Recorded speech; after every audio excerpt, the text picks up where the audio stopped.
Well, good evening, good morning, wherever you are. Thank you for coming and joining us today on this special interview. I'm Adrian Salisbury. You'll know me, some of you, from the Ecamm Live Academy. And right at my side here is Jake Gosselin from Churchfront. Thank you, Jake, for coming. Great to be here, Adrian. Thanks for having me.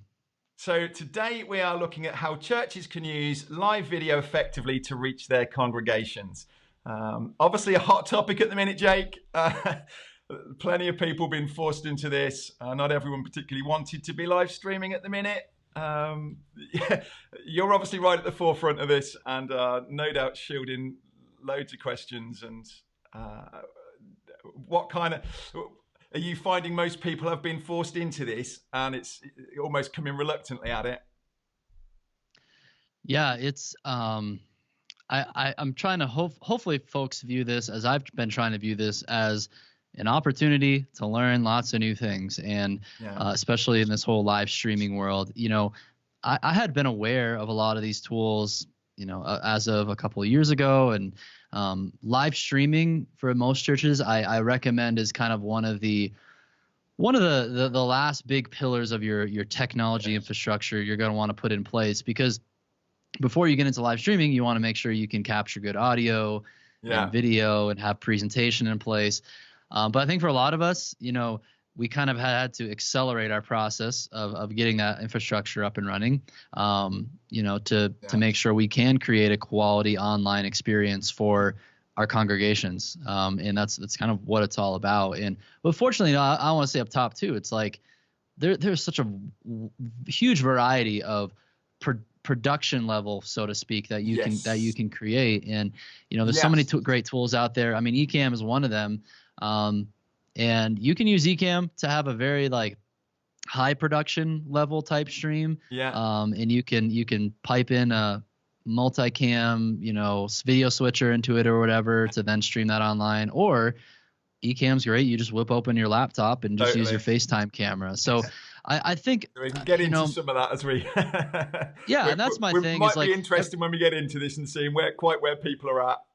Jake, what I probably should have done right off the top here is just to ask you to introduce yourself and explain who you are and what it is that you're doing.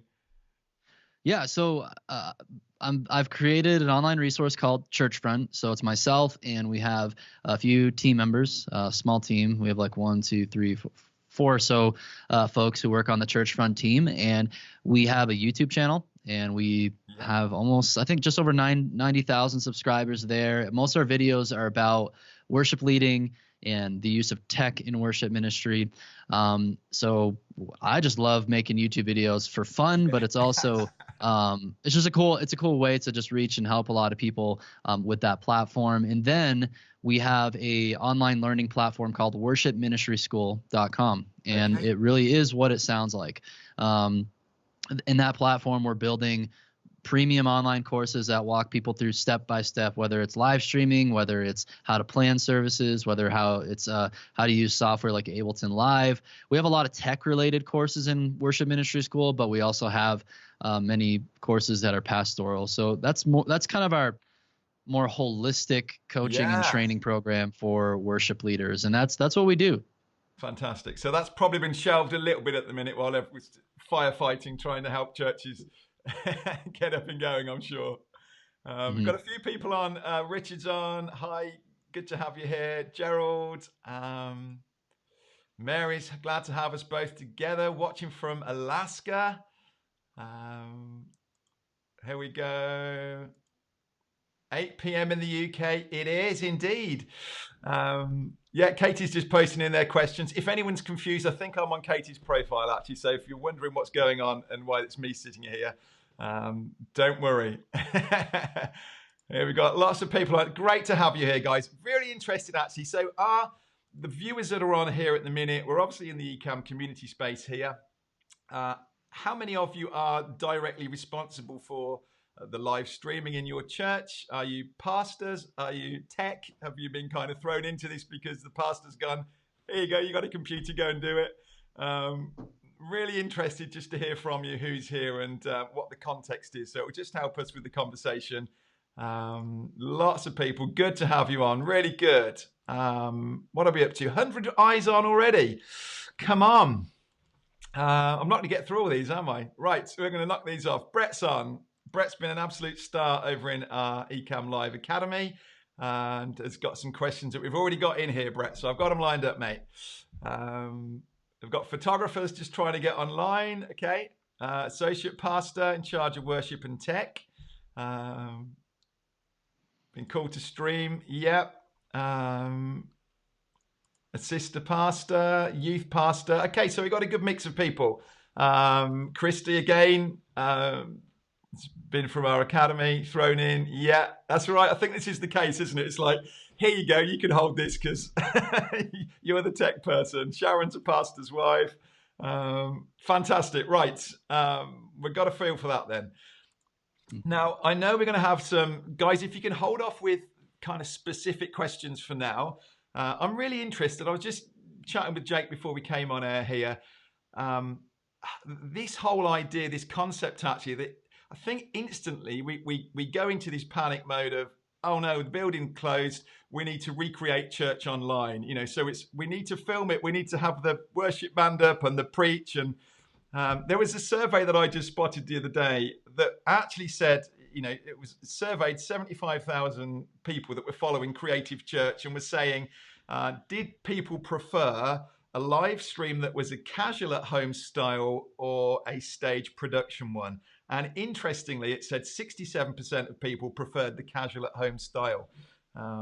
What do you think to that, Jake?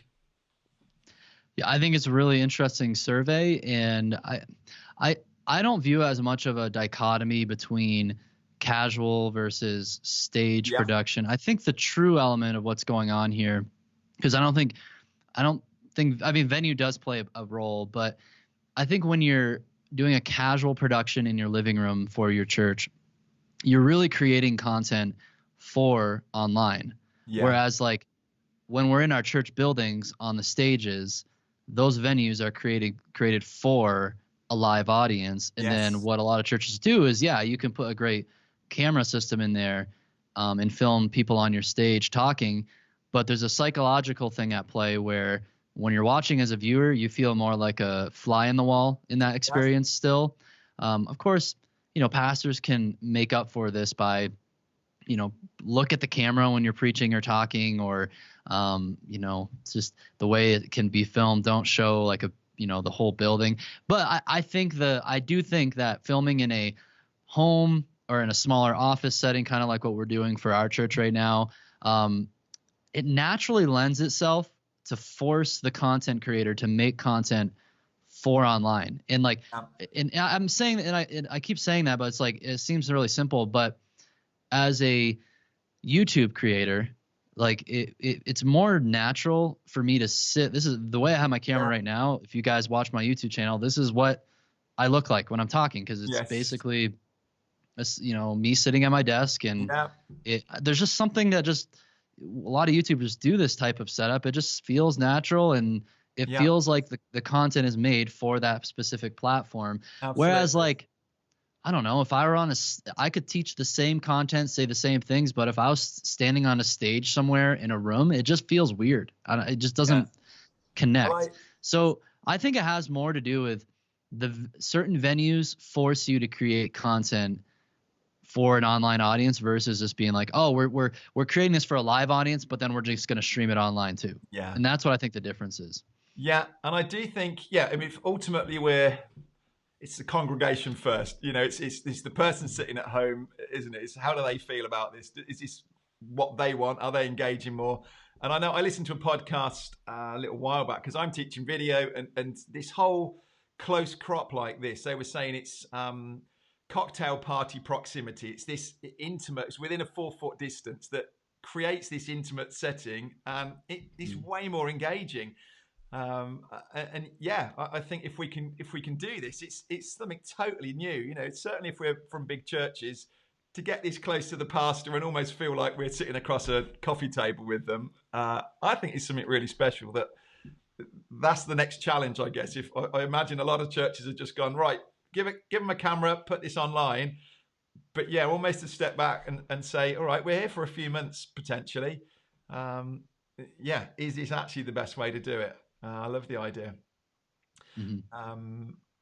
How, yeah, just seeing what other things are coming in there about that, really. So, big question from me, actually. We've got questions on here. Comments on or off? Are you finding with, this kind of thing like we've just done here, and you can bring a comment on, are you finding, would you encourage a church to put comments on and let a pastor be able to see that? Or do you think it's distracting? Yeah, I think you just got to have someone who has a discernment to know which comments are appropriate at what time in the screen to put up. We've experimented with this, especially when we were running our live streams through Ecamm for our church. We do a simulated live, so we really pre-record all of our content ahead of time, and then I had starting the stream with a 15-minute countdown, just kind of for a pre-service lobby effect, I guess you could call it. Yes. Yeah. And it was cool. As people chime in, they say, "Hey, church," or whatever, and then you put it in there so that people, especially when you're in a simulated live stream, people still feel that live element to it. So I think comments are great for that. But then as the service was going on, and I was the one kind of monitoring this, it gets to a point where it can, I think, distract a little bit for specific moments of worship or when the pastor's preaching. So I would say it could be a really effective thing to strengthen the community live feel, maybe during those pre-service moments when people are kind of getting on the stream. It can incentivize people to get them to comment more, which is just going to help the engagement of the live stream, and Facebook will hopefully push that in front of more people. And but I think I would lean less towards lots of comments, unless if during your service. And here we go again, right? This is where we can think creative of how we create. Now that we have this new platform, we're not doing this in a room. How can we structure our worship service in a way to maybe encourage folks to submit questions, and then we can put them on the screen like you're doing, or share a comment or whatever. So maybe it's like a prayer request thing. Maybe a pastor could be like, "Hey, during the next 10 minutes, if you're comfortable, share your prayer requests in the comments so we can pray for you." There's so many things you can do. That, actually, in this comment, he's just saying it's been golden for us to connect with each other, sharing encouragement, scripture, and prayers. Yeah, I love that idea. Yeah. So again, and this comes into, and I know the Ecamm piece of this is just one part of the puzzle. We just mentioned that before we came on. Jake's got some slides. We can look at that a bit later. But yeah, so I think having somebody producing this, and I know Brett, for instance, that's on here, is doing this for his pastor, and he's sitting behind it, and his pastor is tuning. So this is the thing, and I don't know, guys, where you're at with this, really. Some of you are on Ecamm that you're, just as Jake said, kind of flip the screen up, and here it is in front of you. You can bring people in via Skype, as I've done with Jake here. So pastor could come on and I could disappear in this kind of way. And now I'm off the screen, the pastor's on, and actually I can be producing the thing behind the scene, managing the comments and that, but I don't physically have to be the person who's on camera. So we can come to that a bit later if you need to. So yeah, interesting mix, but I like that idea that yes, there are sections, and I guess the pastor would steer that really, of saying, right, comment, stop your chatting, you're supposed to be listening. You could actually kind of play with that, couldn't you? And or throw in your prayer requests at this point. And Richard's saying as well that they can follow up on the comments and things afterwards as well. So yeah, excellent. Brett's saying he stays away from comments during normal worship, but with more laid back Bible study as we stream. Yeah, definitely. Okay, fantastic. Now there were some questions that came in here that were in the group early on. Joel put in here, and I can't bring it in, I'm afraid. Although actually it should be, yes, it is. Right, so Joel put in here, but this it's going to cover our faces, I think. I'll pop it up for a second, and then I might just drop it out a bit. But can you see this, Jake? So Joel put in here, basically that he's just added 2 Canon DSLR cameras, getting a lot of pushback from the techie guys as a lack of multi-view on the preview on the cameras. So you know what's going on here. We can pull in different camera feeds. You get a very small little thumbnail. It's not. We've got to remember this is not what Ecamm was really designed for. And you can get switches, can't you? And you can get consoles that you can put externally, and you feed your cameras into that, and then one feed comes into Ecamm. Is that really the recommendation here? Yeah, I mean, my response to that question, if he's looking for multi-view solutions, I mean, if you have two DSLR cameras, yeah, you can go directly into Ecamm as two separate camera devices. You'll have to have two video capture devices like the Blackmagic Ultra Studio Mini Recorder or anything like that. But I think what Joel is saying is like they're struggling to see the previews between, so they don't know which one to switch between. Well, I feel like you kind of get that effect in Ecamm. Like I'm looking right now, in my Ecamm software I'm using right now, like I can see when I move my cursor, I see my main camera that I'm using that you're seeing. Then I also have my FaceTime camera. I see actually it's pulling in Skype. It could probably be a really kind of meta experience here if I pull that up with lots of delay. I don't know, it's crazy. So I feel like Ecamm in itself, it's not a true multi-view, but to an extent, yeah. But if you're gonna have more than one live action camera, that's when you really do need to look into a switcher. And my favorite, a lot of people use Blackmagic ATEM switchers, and you're not having. I still think you could use that switcher in combination with Ecamm and have a really powerful setup. Because what I feel like Ecamm does well, like you could use, I think Blackmagic just came out with their like Blackmagic ATEM Mini Pro or something like that, and you get no preview though, do you? Well, they came out with a pro version. Now you can get a multi-view of it and stuff like that. And I think they have built-in software where you could stream to the internet that way. But I still feel like the strength of Ecamm, of just the simplicity of being able to, pull in your feeds, add a guest to the call, engage with comments on it. I still feel like it's the best software for Mac out there. It's the simplest one too, to do all that stuff. And you could use it in pairing it with an ATEM switcher. So you go from Blackmagic ATEM Television Studio or the Mini ATEM. I have the Television Studio. I like it because it gives us some more room for growth if we want to add more angles. We can add up to like 8 camera sources to that thing. It's crazy. And then you have it coming in one video capture card into Ecamm, and there you go. That's your video switcher solution. Yeah. So that's presumably that's more when we're back in our churches, isn't it? That's the setup that maybe you've got 3 or 4 cameras around the building and you want to be able to cut between. I agree really that I think keeping it simple, if we're talking about this, casual style at home, you don't need all that. And actually, I mean, somebody mentioned before in one of the other comments about the distance and almost having a second camera that's a zoomed in one. I don't know whether you've used it yourself, Jake, but we can feed 4K into this, can't we? And then you can actually set one scene up that is the wider shot, and then you can set another scene up that is a zoomed in version of it, and anywhere within that original scene, you could move that camera over. So there are ways of using just that one camera as well, aren't there? No, it's a great idea. And I actually didn't even think of like using the scenes palette within Ecamm as it's kind of a preview. Like I guess you wouldn't really see. I'd have to mess around with that myself, but I don't know. It's a very small. It freezes, to be honest, when unless it's the active one. I'm looking at my scenes now, but definitely from. Okay. I mean, I love scenes, and it's the first thing we do in our Ecamm Academy, and everyone just goes, "Wow, I didn't know you could use it this way."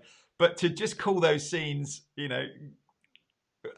I think of it like this as an interview. If we were sitting side by side, I could shoot this as 4K, and then I could zoom in on me, and that could be, I give a label on that, and then I zoom in on you and give a label on that.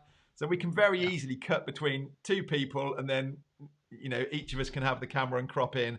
And I think you could do exactly the same. And if people wanted the gadgets, one more thought to that. Like I know in my setup, when we record our music, we're using an ATEM switcher, and we have 3 angles that we're bouncing around, and I automate the switching with Ableton, and it's a little bit more fancy. But like the point I want to make is those angles are all stationary, so we don't have camera operators moving a camera around.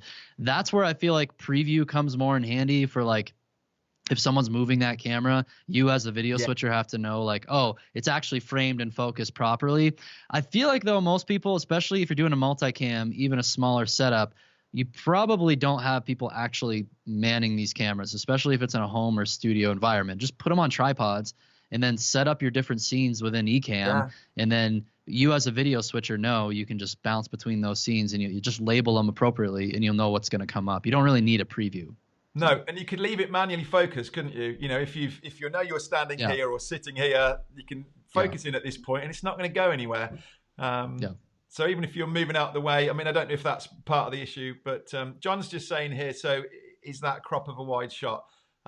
Jake, can I just demonstrate with you a second? So Jake's now here on feed, and I could call this camera 1, and then I could zoom in on Jake over here, move this around all within Ecamm and go, right, that's camera 2, and I can cut between camera 1 and camera 2, and it's exactly the same camera that shot it, but I can switch between scenes. Cool. So John, that would be my suggestion coming from my side, as to how you could create still. So I'm thinking from a worship setup, you might, if it's somebody there with a guitar, you could have the wider shot, and if you wanted that close up of them, the strings, I don't know. But again, we're kind of getting into this is feeling more like a slick production that we're talking about in a church rather than this more chilled at home. All right, let's jump back. We've got some questions coming through now. Right, thoughts, tips for PowerPoints. We have one each Sunday, and ultimately I'd like to have a split screen between the camera and the PowerPoint instead of sharing screen and just having the small video in the corner. Okay. Now, I know from my side how I would come at this. We've just been in what we realized, not as PowerPoint, but as Keynote. You can actually plug, if you had an iPad, and this one went to Coulter came up with this in our academy last week, realized that actually, because the whole thing with, you can bring in a PowerPoint presentation and you can put yourself as a picture-in-picture over the front of it. What we realized is you can take, say, an iPad with this PowerPoint presentation on it, and over HDMI, which is a bit of a sore point at the minute because we can't get hold of these cam links and things, but you can actually stream that out as another camera input, and you can run it as a presentation. So you would put it up to a HDMI, up to a projector. On your iPad is in presenter mode, and you can see the scenes that are coming up, but it's projecting into Ecamm as if it were that monitor or projector that it's going up to. And it really works well. I don't know if you've ever heard or thought of that, but it's a way of bringing that in so you can have all the animation in a PowerPoint, and you can move it around as if it were a camera feed. So you could be picture in picture, or you could be all that. How does it work in terms of ProPresenter and things? It's not a tool I've ever, but would that do the same thing as PowerPoint, or? It's significantly easier and better. So really? I would, if you're, this is a stream for churches, make sure you have ProPresenter 7. If you have ProPresenter 6, upgrade to 7. This is going to make your whole setup way easier with this. So what's cool about ProPresenter 7, and Easy Worship does this too. That's another one, but that's a PC presentation software, and we're all Mac people here on Ecamm, right? So, but ProPresenter 7 has an NDI output, and when I fire it up on the same computer, or it could be, on a different computer on the same local area network, but let's say you have ProPresenter on the same computer as Ecamm Live. You fire up ProPresenter, you go in there, you create a new screen. It's like a virtual screen, and you can output lower thirds lyrics and just have a transparent background to those lyrics. So you can just overlay the lyrics so it would show up right here on my screen. Or you can pull up a full presentation and have your pastor be in the lower right corner. Or I think you could have the flexibility. You wouldn't want to split screen it because most presentation software, you're doing 16:9. So so the way I show people is you do the pastor's live video in the bottom corner, and then you can pull up your full presentation behind them. So ProPresenter makes it really easy to do it. If you have ProPresenter in Ecamm, you don't need any additional software or hardware or anything like that. You just open Ecamm when you enable the NDI screen in ProPresenter, and it just shows up as another camera source. Excellent. Well, that's answered Francisco's question as well. He was asking the same thing about lower thirds for worship songs. Um, how does Hmm. that work with? Is that feasible on a typical laptop, MacBook Pro, or does it drain? Is it too much of the two things running together, or do you find it's okay? I think it's been. I mean, I have a 15-inch MacBook Pro 2018 version, so Yeah, it's 16 gigs of RAM, same here. Yeah, decently spec'd, and it's ran okay. Yeah, I wouldn't expect great results if you have less than a quad core processor or yeah, less than 8 gigabytes of RAM, especially, and especially if you're adding a bunch of video sources and stuff. Like, yeah, it's gonna start yeah. taking a toll on the Okay, computer but it's still performance, it's but. not. I mean, I know even running Skype and things like this, you can hear the fans sometimes going. And I'm always saying to people, turn off apps that you don't need, turn your mail off, and all these other things that you don't need open, just to give your processor a chance. Um, but yeah, Yep. okay, that's really encouraging, and I think that that's going to answer a lot of. I certainly don't know these bits of software, but I've heard it thrown around a lot that's the tool to use. So Great. here I'm throwing up. I Yeah. just whipped open ProPresenter, and you're seeing this isn't. I don't have it licensed on this laptop. That's why you see the watermark. But that's just to show you like how easy it was to get that up and running. Like I was literally like 2 clicks within the software, Yeah. and I'm pulling it virtually into it. So that's really quick to do. Excellent. Well, there you go, guys. Seeing some okay. Some of the questions are already being answered. Let's stay on this, but I've got more questions here. But before we jump on,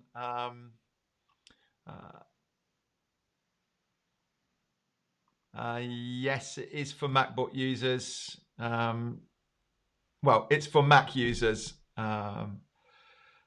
Technical question, Jeff. We've used the Elgato game capture program for HD streaming and just tried Ecamm set to high, but it was clearly more compressed. Is there a setting to increase the bit rate? Pass.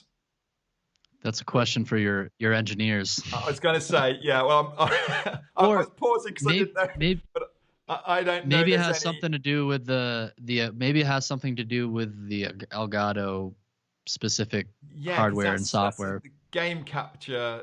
That's rather than the Cam Link. I don't know. Sorry. Um, yeah, tag Glenn in that one. um, yes. So someone's asking there. Still the same thing. Yes. Same camera, two different scenes. Definitely works if you wanted to do that kind of thing.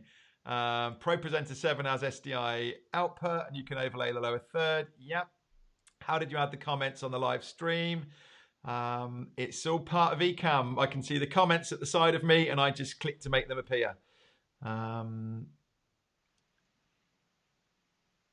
Just trying to see which ones we bring on. Okay, so Irving says audio is something that we are having challenges with. Is there a way to get music from, let's say, Spotify into Ecamm? Technically, yes. Copyright is the thing that's the main issue, right? Yeah.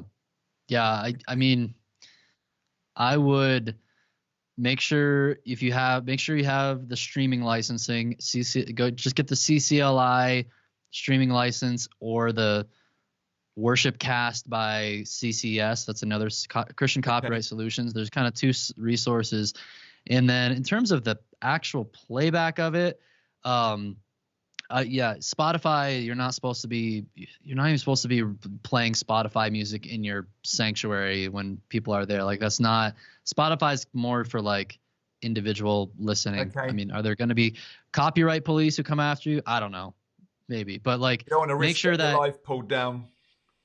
yeah, exactly. So I would, yeah, you have to be really careful about that. Like what you said, even if you have the licensing, sometimes if you're streaming the master recording of a song, like Facebook might do something funky. I don't know if they've changed that in recent weeks. Like we haven't experienced any issues with that with like, cause we stream backing tracks with our songs, but it's not the same song that you would hear on the radio or whatever on Spotify. Yeah. So, Because But that's in terms something of how you actually, I was thinking that with, you know, a small church that doesn't really have a worship band that can pull this together and sort of thing out, you do kind of think, could you just, you know, play a Bethel track or something from YouTube? Yeah, so it would be well, a I have no-no, really. I have an idea for that. I think Yep. so I saw recently an artist called Carrie Job. She just came out with a Yep. song. It's like Blessing. Yeah. Um, It's gone they came everywhere. out, yeah, but I saw somewhere, and maybe Katie can look into this, but Carrie Job and someone else, they recorded a bunch of music videos of some songs of them like in a living room setting, and of course it's good quality and whatever. And they're Yeah. like, hey, any church can use these videos for their live stream. Oh, is that So right? you could, yeah. So there's people like that. And then I have a friend called Nathan Drake. He has a website called reawakenhymns.com, and he also has pre-recorded set list songs of like hymns, which are I'm pretty sure the ones he does are all public domain anyway. And I can't remember if you have to purchase his hymns or what, but he has some pre-recorded stuff too that like can look and sound good for your congregation. So those are some options there. And then, you know, Yeah. all you'll do is you'll load the video file onto Ecamm and press play when the song's supposed to go. Yeah, yeah. I mean, we're trying to just get this as simple as we can, aren't we? And if it would be lovely to do that. And actually, it's probably songs that we all sing or we're recreating in our churches anyway. So Yep. I love the idea. I didn't realize that. I saw that clip that the Carrie Joby and her husband singing away there. Yeah. Yeah. And so, yeah, guys, there's a whole chat feed going in here. If you know this, or you know of other solutions, or you've heard of other things like that with artists that are saying use our songs, I think it's a great way to do it. Can you assign different video transitions for each scene? Yes, you can, Carl. Sorry, right, guys. The chat is running away with me. So if I've ignored a question, please don't feel like I've deliberately done it. Pop it in again down the bottom here. I'm just kind of going, right, we need to get to the bottom because I'm conscious that we're like 10 minutes behind with me seeing what you're asking in here. Now, can I just quickly ask you, because again, Joel put into the group earlier on. Nope, sorry, Joel. Joel was the multi-stream one. We were asking, somebody else was asking me here about kind of churches from a distance. So it was Brett that was asking actually, about 25 yards away. What can we do at the minute? You know, we can sit here with a camera that's connected up with HDMI, or it's a USB if we've got a Canon camera. Is there have you tried trying to run a camera at a distance like this, or did we just put a zoom on it? Yeah, it's really hard to make a recommendation without seeing the space, like what I would do, because I'd be like, why, if you're recording for online right now and you don't have anybody in your church, like why not just move everything closer? And maybe he's talking about if they're trying to film the pastor on a stage still and like their tech booth with the computers way back in the room. Let's assume that's the case. So well, he's put the pulpit at the front of the stage, so yeah, okay. So I mean, yeah, you can get I think a couple solutions. You can get a pretty long HDMI cable with like a booster on it, so that like, you know, you don't want to go over. We've used one for our projector setup at our church for like 2 years. It's like one on Amazon. It's like 100-foot HDMI cable with like a booster in the middle. Yeah, and it works. Like it worked for that, you know. But then a more reliable way is if you get like probably run it over SDI cable. You can get an HDMI to SDI converter to like make that. You know, that's actually the setup we're going to start using more when we get back to the church again. But yeah, so I would say get SDI. It was probably the most reliable way to make longer runs of video. Okay, fantastic. Someone's just put their fiber optic HDMI cable. Yeah. Pass. So sorry, Brett's put here, it's for when we're back to normal services. It was him that posted the question in about this. And he's put, you've got it. We're doing everything up close for now. Okay. Yeah. Good on that one. Christy had said the same thing actually. The ability to have a stationary camera. Now I know I watched a couple of your videos this morning, Jake, and I saw that you were using a what was it called? The little pan tilt PTZ. PTZ optics. Is that a sensible option? I mean, if people on here have got DSLR cameras and things, would you just say stick with that and get that working, or the ability to zoom and move that, does it make it actually a better solution? Man, it's personal preference. Like, what's the long-term solution for this camera? I really like what PTZ has to offer in terms of like, if a camera's gonna live somewhere in your sanctuary for a long time, and it's more expensive than like most of these entry-level camcorders or even some of these mirrorless cameras out there. But like, when you think about the fact that it can be remote controlled, so like you don't have to have a camera operator on it if you need to like move it. It can zoom in a lot. So I have the one that's the PTZ Optics USB camera, and that even eliminates the need to have a video capture device. Like, I plug it into my computer and then it just shows up into Ecamm like a regular webcam would over USB. So there's some benefits there.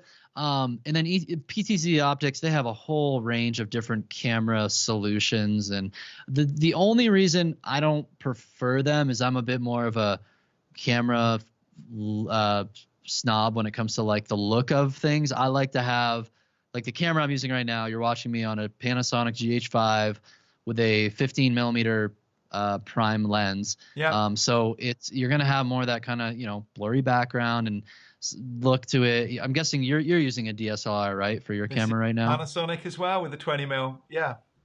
Yeah. So, it just looks better. I don't know. We use, and the thing about when you're investing in a camera gear as a church right now, especially, it's good. It's one thing to have a camera that can stand on a tripod, and your pastor can talk to it. You can play music in front of it or whatever. Yeah. But like the Panasonic GH5 is such a versatile camera that like you can then go film other things, other pieces of content. It's a good run and gun camera, and then you can, produce those for your live stream as well. And you can't really do that with a PTZ Optics camera. No. PTZ Optics cameras are better for where do we want to permanently mount this somewhere in our space? Okay. Because I was just thinking, actually, as you were saying that, and you're on about moving it around, that's where you need that preview screen to check. Before we go back to camera one, let's make sure it's not pointing at the ceiling. Yeah.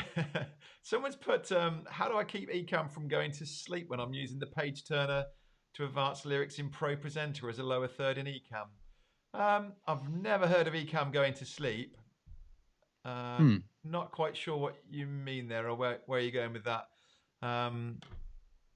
How do you alter the fade duration? Sorry. I was going to say I haven't had that issue as well. I'm not sure if maybe. No. Sorry, can't help there. Don't quite get that one, I'm afraid. Dave's just asking, how do we alter the fade duration of the dissolve? You can't, Dave. It's only we've only just had the transitions built into Ecamm as it is. There's no kind of durations on that fade, I'm afraid. I don't even use them actually. I'm whizzing back up. I'm trying to find, guys, if I'm missing questions, please grab it again and put it back down again, rather than me sitting staring and trying to go back up and down. Someone's using a T3 IDA stream connected with USB. Wonder why my image is grainy and blurry at times. Shouldn't be. Is the ISO? Some of those cameras, just some of those cameras, like I'm assuming when they say USB, it's truly they're using HDMI to USB video capture and then in. No, so some of those cameras, the Canon have got Camera Live built. Ecamm's got Camera Live built into it, which used to be a third-party bit of software. You can literally use the USB cable and straight from a Canon into Ecamm or into your Mac, cool. Which has been really good actually at the minute when no one can get hold of HDMI converters. I've been running it. I've got a little Canon M50 that I bought to test really, and it does a great job. You lose a slight bit of quality, but not that you would spot So if you're getting that grainy and blurry, I would think it's more that you've got settings wrong and you've maybe had to push the ISO up really high. But yeah, it shouldn't be coming through grainy and blur. Well, the blurry bit is focus, but yeah. Christie's just said she missed the PTZ optics camera. I know if you go and look at Jake's YouTube channel, it's one of his most popular videos is with that camera on the front of it, isn't it? So, Christy, if you want to go and look for that, we'll head over there. Lots of comments still about the length of the cable and things. Rode Video Mic Wireless is what's being used over here. Yeah, I mean, this is so. Again, let's think about pastors sitting in his lounge or at his dining room table and things. We've talked a bit about cameras, and if we've got a DSLR camera, yes, this is a great option to use. If you've got a Canon, guys, then you don't need to be running and trying to fight to get one of these HDMI converters, and it does do a really good job. Audio, I mean, the kind of Blue Yetis and things are the most common classic little mics, aren't they, to put in front of a desk when people are first getting started. Would you go down that route, or would you get a lavalier mic and be plugging it in as a basic startup? Yeah. So my obvious choice of mic is this guy, but it's a little, it depends. It's like, is this your is your pastor going for this setup where he wants to just sit down at his desk and talk to a nice camera, have high quality audio? Is he going to be kind of get someone to use some kit that they're not ready to use, or just make it easy for me? Yeah. So I mean, I think so. Let's just walk through a couple options. Like I would recommend. So there's I actually have one right here.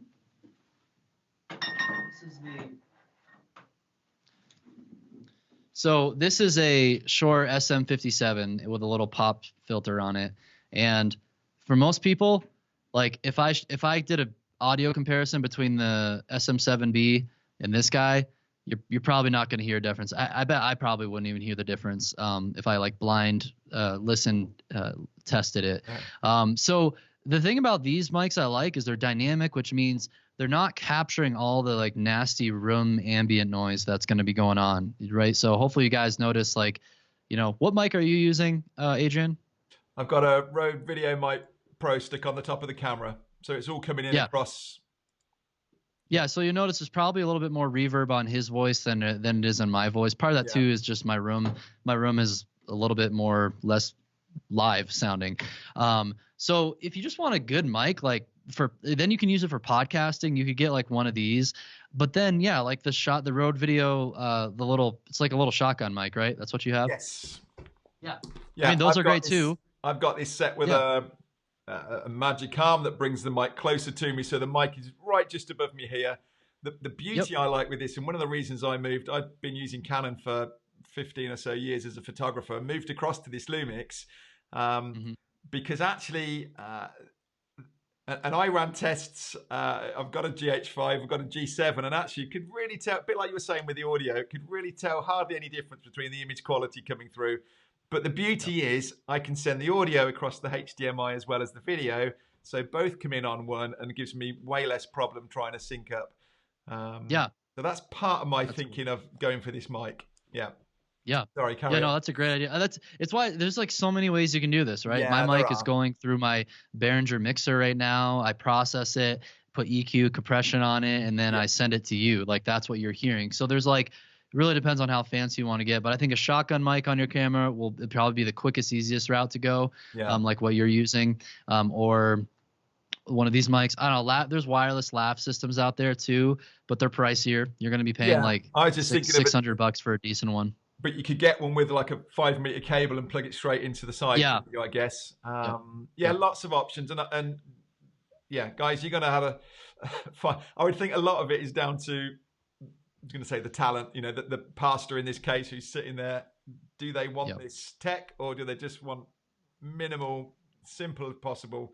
So I guess that's going to be different for everyone. In what we're using, and I want to show you real quick, kind of like what we're doing for our setup, just so you guys kind of get an idea of like when I was talking earlier about creating content for online. I'm just gonna look up just one of our service videos real quick on YouTube, so you can get a sense of like the types of kind of what the sort of final product looks like, especially for our pastor, because what we've been doing is actually having him, and I'm going to go ahead and get my screen pulled up here.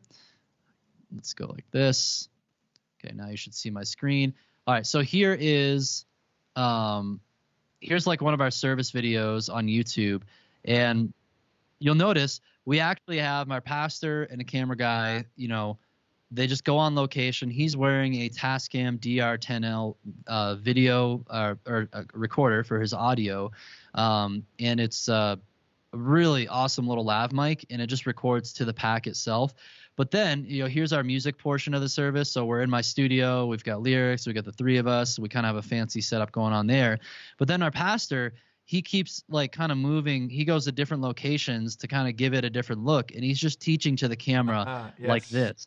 And of course, we're not doing a true live stream. We are doing a simulated live stream. So we do a little bit of editing post. But this is what I mean by like creating content, like all the flexibility we have right now. It's awesome if you want to do a true live stream with Ecamm. But for us, what we've been able to do is make these videos ahead of time and create this. This is a 46 minute long video. Then we load it into Ecamm, and then we just play the video back through Ecamm Live. We can still comment with people and moderate the stream and do all that fun stuff too.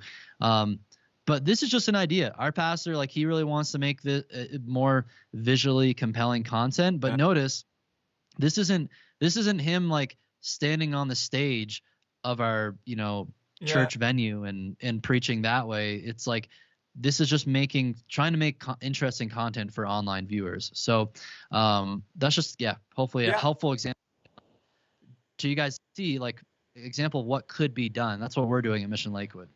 Totally. That's fantastic. And Dave's put on here about and that's why I don't like the produced I don't like the stage versus casual dichotomy, because like I don't feel like that's the core issue here. I feel like the core issue is like, are you producing stuff that's actually intended for an online audience, or are you not? That's the core issue. And I think you can be really creative, put lots of high production value into making videos that, like, kind of like what I just showed you. And it's not even that high production value, but like it's better than him sitting in his living room with crappy audio. Yeah. And we can actually leverage now our shooting location as illustrations for what he's preaching on. So yeah, and I love that. Actually, you're right. You know, we could actually look at this and go, we're not restricted to the building anymore. You know, and it's you absolutely can take it out like that. And I think you touched on earlier, I think this, to me, this is a key point with Ecamm.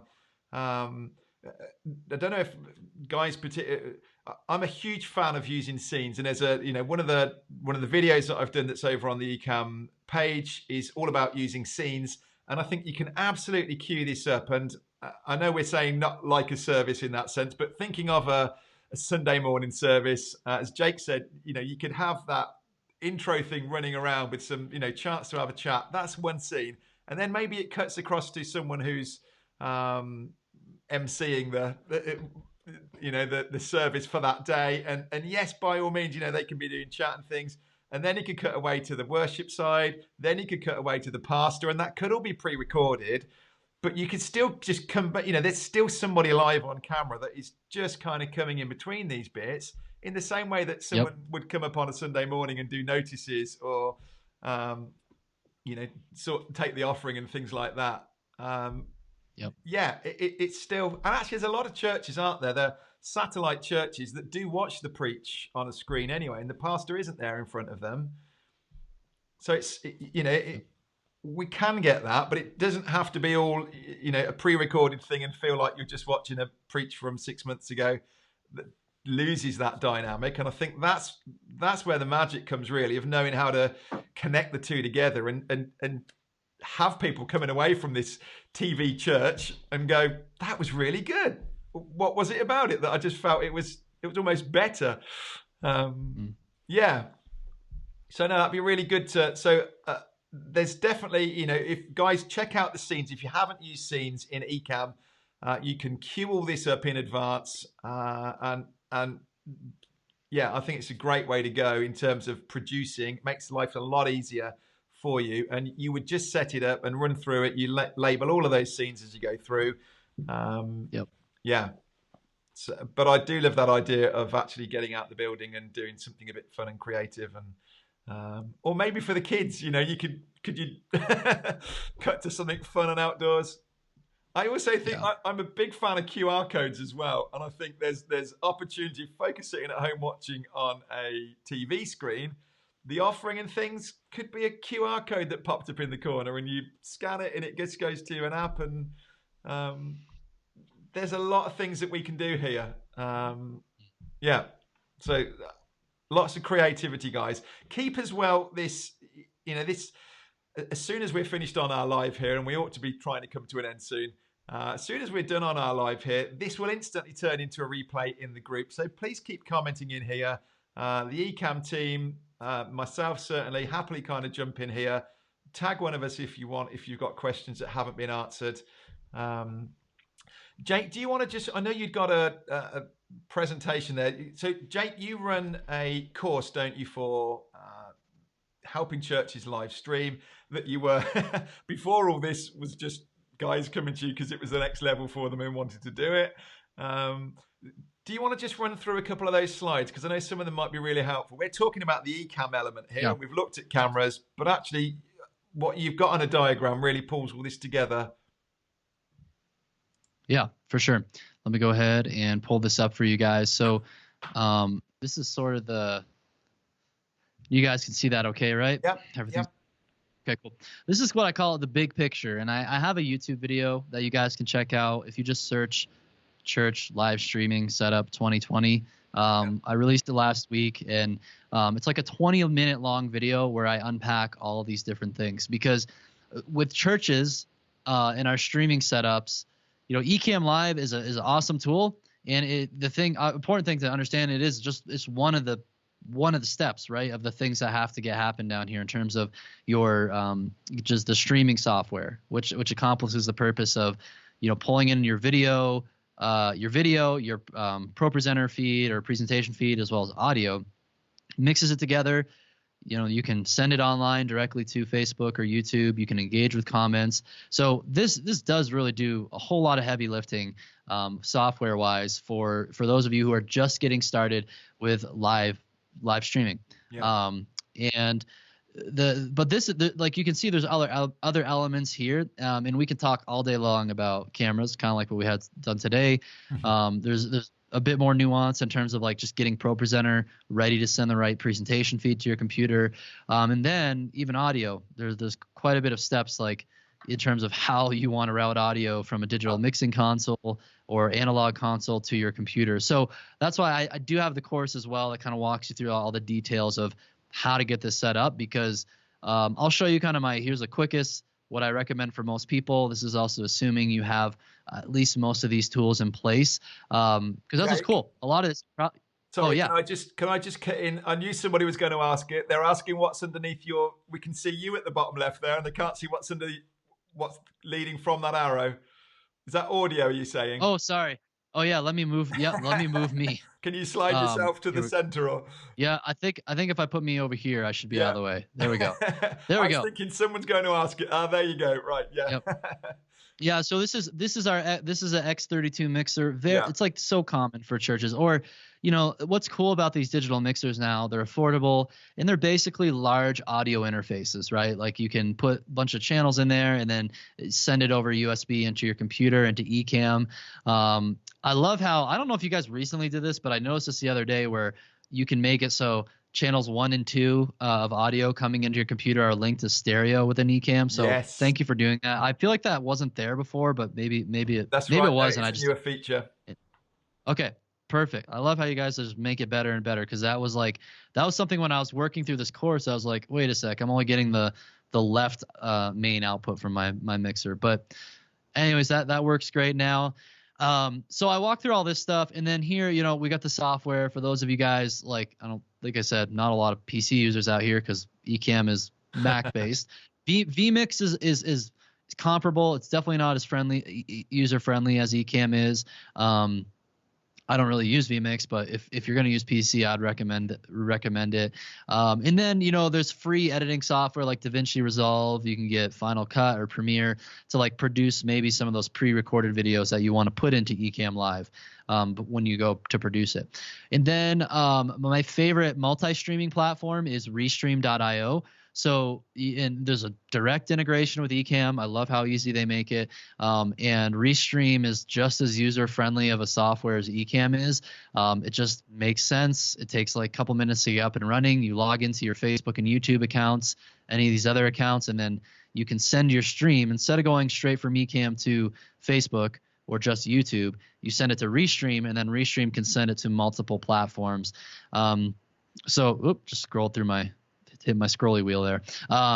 So that's the big picture. Like, and like, there's, again, we could spend hours. I think the best place is to start with that video I have on YouTube. And then once you're really confident, like this is a setup I want to go with, and I want help on how I actually go through the click by clicks process of getting this all up and running for my church, then check out the course. I talk about it in that other video too. But yeah, I think some of you guys can kind of look at this and run with it. Some of you though will want some additional help. So we got the course, we got coaching as well available. So they'll put the course link below and or somewhere here or whatever. You guys will be able to check that out. Katie can drop that in right now, I'm sure. Oh, sorry, Jacob. Are you back? Yep. I'm sure Katie will drop that in, and definitely your YouTube channel as well, Jake. I think it's a fantastic resource. It's been great looking at your videos, and actually when I knew you were coming on here, as soon as I saw you, I thought, I've watched loads of your videos. They've been really useful, and my son, who's very interested in worship leading as well, also recognized you from some of your videos. So definitely, guys, check out Jake over on his YouTube channel, and as he says, I'm sure in his description he's got links across to his course all the way through. Right, let's just, any last questions, guys? Or Katie, maybe, is there anything you can spot that we've missed in here? I know there's a lot going on. People are talking about comments and things coming through from Restream, and by the looks of it, Katie Midoriya answering all the questions as we go. Jake's asking. Here's a good question. Yep. Are you seeing the feed? Yeah, Adrian Jackson asks, I want to know how to accurately balance musicians and voices so it's a more pleasant blended sound when singing. And this is a whole other area, right? Because like, man, when it comes to live streaming, there's so many things going on that you want to do it right in order for it to like sound and look good. Because we could talk about cameras, but if you don't know anything about exposure, then it's not going to look good. Or because you could have a $50,000 cinema camera and not know how to use it, and it's going to look horrible. Yep. Same thing with audio. You can have a nice fancy sound console, but if you don't know the thing to do with like mixing and stuff like that, it's just not going to sound good. So in general, it's like I could talk all day about like mixing and tips and stuff like that. Here's a couple quick suggestions though. So in terms of your vocal mic, what I find is kind of a helpful way to get your vocals to sound clean is you're going to use a low pass filter, usually the settings on any channel on a mixer, and you can just bring that up, or sorry, high pass filter. People are going to get after me for saying that wrong. Allows the high frequencies to go through, cuts out the lows, bring it up to like, just until you feel like your voice is starting to sound a little too thin, and then maybe back it up a little bit so you still have some low end, but it gets rid of unnecessary lows. And I find like usually the 500 hertz range, there's a lot of muddiness in voices, and just pull that down a few decibels. That'll really kind of clear up a voice. You can add a compressor to it to kind of like, add some nice smooth sound to it. And then also you want to apply some reverb to a vocal channel and it'll sound good. And then, with the other thing I recommend too is you can use some ambient pads in the background of your mix with your instruments. So maybe, if you're playing a song in the key of G, you find some ambient pads, and we have some free ones at churchfrontpads.com where like you can just play those droning in the background. It kind of just helps fill in the sound. So a lot of these principles work well if you're streaming or if you're even playing live. It's all really the same concepts. It's not like, if you don't know how to mix something well live, it's definitely you're not gonna know how to mix it to sound streaming, right? So she just carried on there, I think, was don't know if that means anything to you. Okay. Yeah. So you get a large digital board to work with. That's awesome. And I would say the magic of what sounds good. So like if you guys listen to Mission Lakewood, go to Mission Lakewood Church, you can listen to some of our streams. We're using a Pro Tools template made by a guy named Luke Hendrickson, who is the mix engineer for Bethel Church. He sells this template.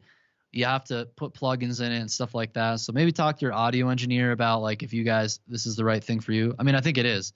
It's going to sound way better than probably what you can produce on your own mixing console. Yeah. But that's kind of a more pro level way, a more expensive way of getting a really good sound quickly.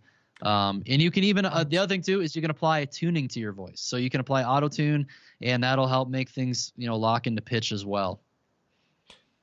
And this could be. I'm just thinking of kind of going back to this whole somebody producing the feed here. Could you do this from somebody's Skype call? No, you can't really be doing it once it's already. No, it would really have to be from wherever you're producing the main feed. Yeah, it's gonna have to be there because I don't. Maybe the technology's out there to be able to like stream multiple channels of audio. Man. Irvin's just put actually audio into a Mac from soundboard of church. I assume the question is, how do we bring that in? What connections are there out of a soundboard, or would you be bringing a XLR into a small? Either they have a digital board that you just use a USB cable and it shows up as an audio device, or you have to get. Convenient. I have all this little stuff right behind me here. Or you'll want to get one of these like little audio interfaces, and then what you'll do if you have an analog board, you're going to take an analog cable out of one of your mixes from your console, like an auxiliary mix output, and then it's going to come out of your mixer. It's going to go into the front of this guy, and then this guy is going to plug USB into your laptop, and you'll be able to pull it into Ecamm. Fantastic.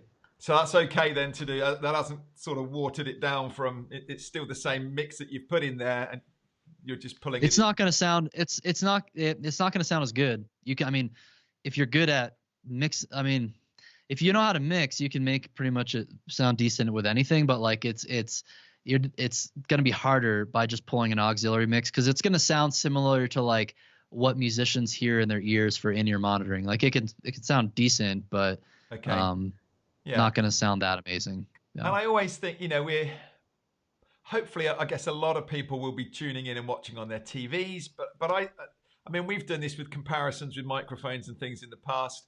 A lot of people are sitting, we can put a lot into the production, the mixing and everything on that, but actually someone's sitting there with a pair of fairly cheap headphones, or they're watching it on their phone and using the phone speaker. It's kind of lost all that anyway, hasn't it? But I guess as people are maybe sitting with their TVs with a soundboard, or I don't know, we want to get it as good as we can. But I think with all of this, and I don't know, we've obviously got a very mixed audience watching us here. Some will have all these mixing desks and be used to doing this on a Sunday anyway. Others are sitting going, we don't do any of this, but we've been pushed online. And I guess it's jumping in at where don't let these things become such a big hurdle for you that you're going, now I need to go and get a mixing desk, and he said something about this. It's kind of getting going with what you've got, isn't it? And certainly in this community, guys, if you do a live stream and you want to share it back in and say, hey, this is what I did last Sunday, thinking about this, could you help us out, give us any ideas?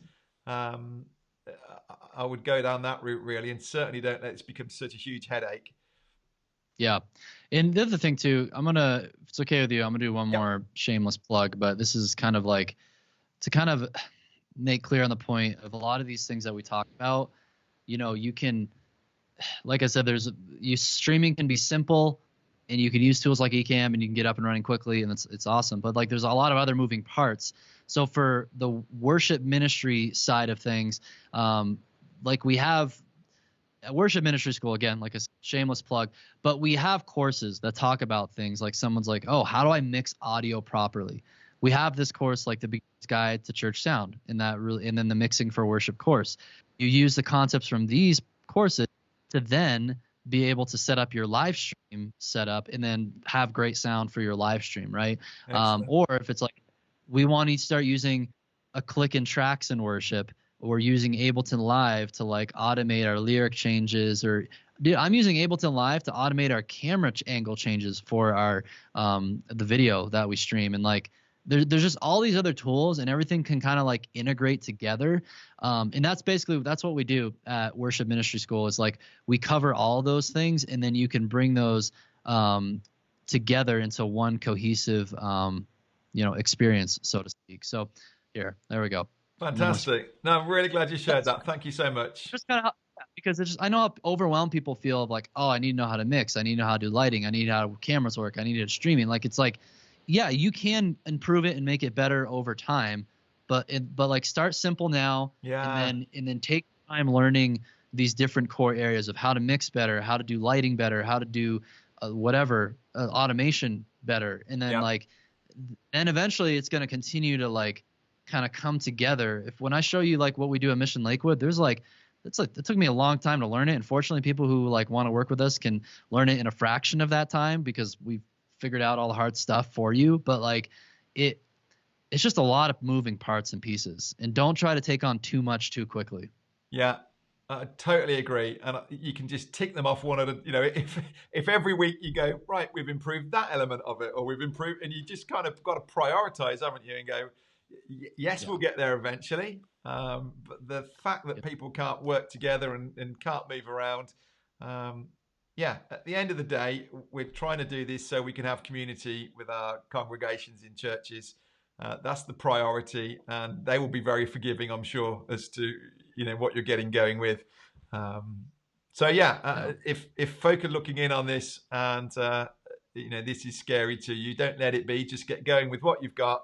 But know that this is here, and these are options for the future. And Jake will be a fantastic resource for you to help you out with this. So thanks ever so much for your time, Jake. I think we ought to, Katie, there's nothing really burning, is there, that we haven't got to? Lots of similar questions. Guys, it's been fantastic being on with you. You've been a great audience.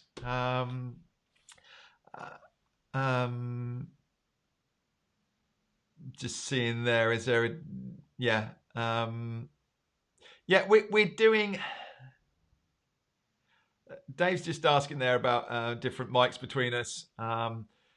It's really what you want, and again, it's I've kind of avoided getting into Jake's at a whole nother level with microphones and audio. I'm a photographer, so I've tried what I need to get going. For me, it's all about simplicity, and I want this thing to just feed and go straight into my camera. There are differences, but it's where you need to be, I think. So lots of thank yous from people. Please do keep in touch. Katie's just saying thank you as well to us. Huge thank you, Jake. You must be flat out busy right now.